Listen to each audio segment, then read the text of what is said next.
Camera opens on a dusty frontier planet, twin suns burning over a desolate alien ranch.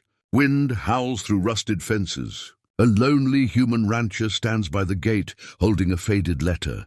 The wind on Epsilon Ridge always carried the scent of iron and regret. Ethan Cole had learned to live with both. A former soldier turned rancher, he'd traded gunfire for grazing herds, loneliness for letters. His last hope came in the form of a catalogue bride, someone to share the silence and maybe, just maybe, mend the cracks in his heart. When the courier ship finally descended, its engines roaring like a storm over the plains, Ethan straightened his worn jacket.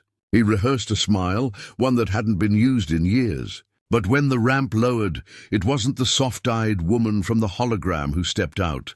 The figure before him was tall, cloaked in dust and danger. Metallic armor gleamed under the twin suns, her hat shadowing a pair of burning gold eyes. She holstered her weapon like she'd just finished a war and was ready for another. "You're not from the ad," Ethan said, voice caught between confusion and disbelief. The stranger smirked, her voice low and sharp. "No, she couldn't make it. I took her ticket," Ethan blinked. "You what?" She flicked a coin into the air, catching it with reflexes too fast for comfort. "Name's Corinne, Outlaw. Bounty on my head could buy you a new planet." Ethan's pulse spiked. Every instinct screamed to run, but curiosity rooted him in place. There was something magnetic about her, danger wrapped in confidence, chaos with a heartbeat. Before he could speak again, the horizon cracked with thunder. Hoverbikes, 4 of them. Dust trails spiraled toward the ranch. Bounty hunters. Corinne's smile widened. "Guess I brought company. You any good with that rifle, rancher?" Ethan grabbed his old pulse rifle from the fence post. "Depends who's asking." She grinned, drawing her gun with a fluid motion. "Your new wife." Blaster fire exploded across the plains, and Ethan realized his quiet life had just been hijacked by a storm wearing boots. The air burned with ozone and grit. Plasma bolts ripped through the sky, shattering the quiet that had ruled Ethan's ranch for years. He dove behind a water tank as Corinne returned fire, her movements a blur of precision and purpose. Each shot she fired wasn't just skill, it was history, written in violence. When the last hoverbike spiraled into the dust, silence fell again, broken only by the hiss of cooling metal. Ethan rose slowly, chest heaving, eyes locked on the alien gunslinger who stood amid the smoke like a specter. "You just brought war to my doorstep," he said.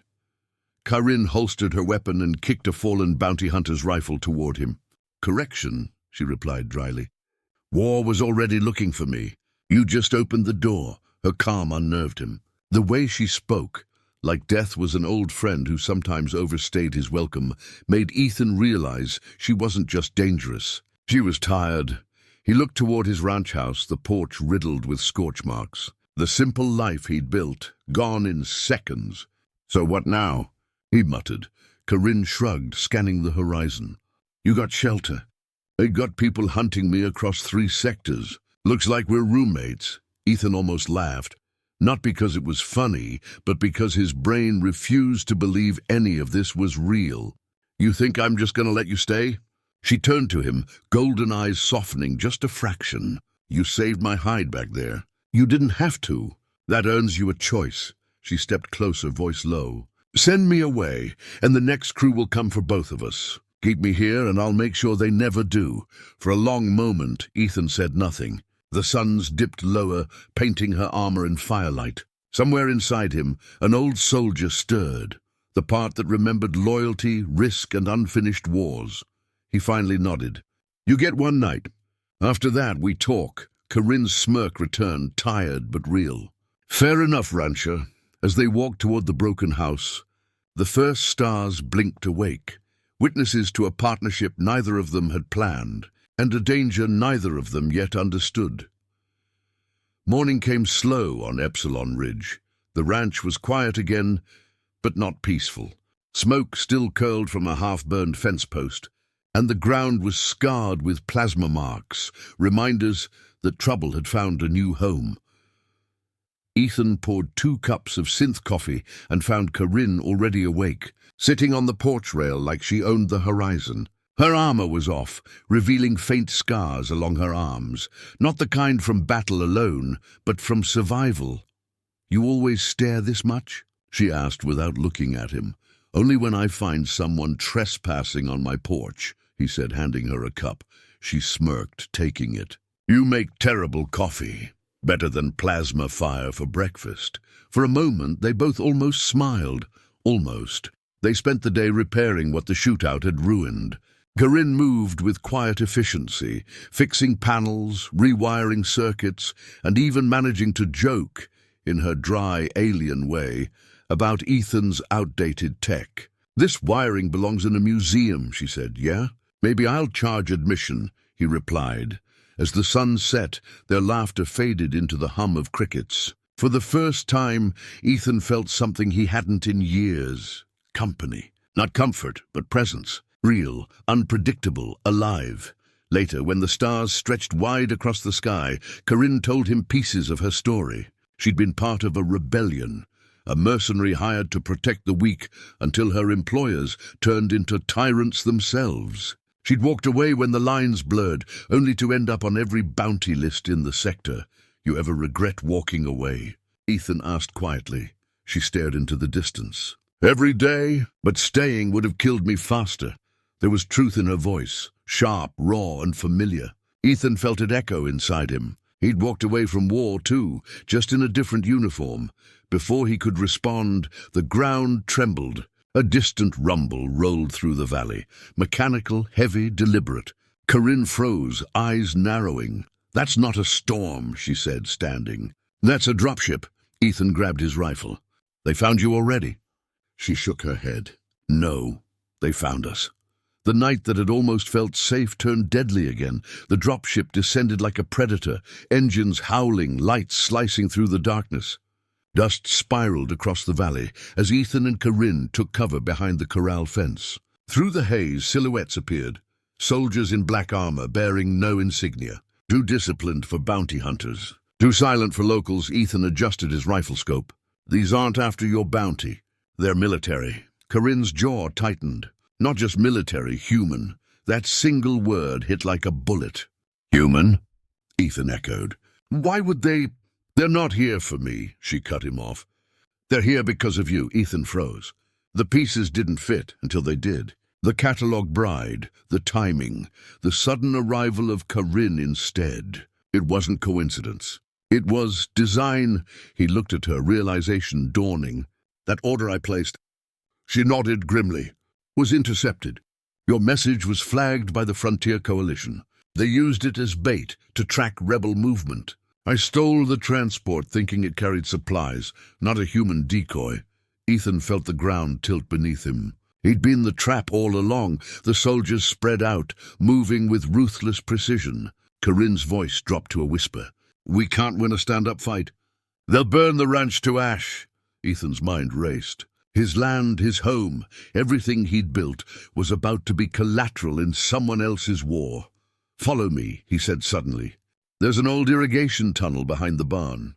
Leads to the canyon ridge." Corinne hesitated. "You sure about this?" He managed a thin smile. "You said we were roommates. Might as well make it official."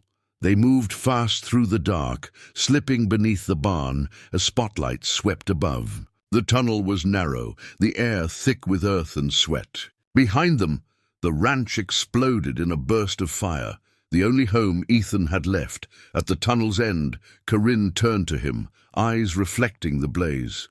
"You didn't have to help me," she said softly. Ethan stared back, voice low. "Maybe not. But I'm tired of watching good things burn." Above, the night screamed with gunfire. Below, a fragile alliance hardened into something dangerous. Trust. The ridge stretched ahead, a jagged skeleton of rock and starlight.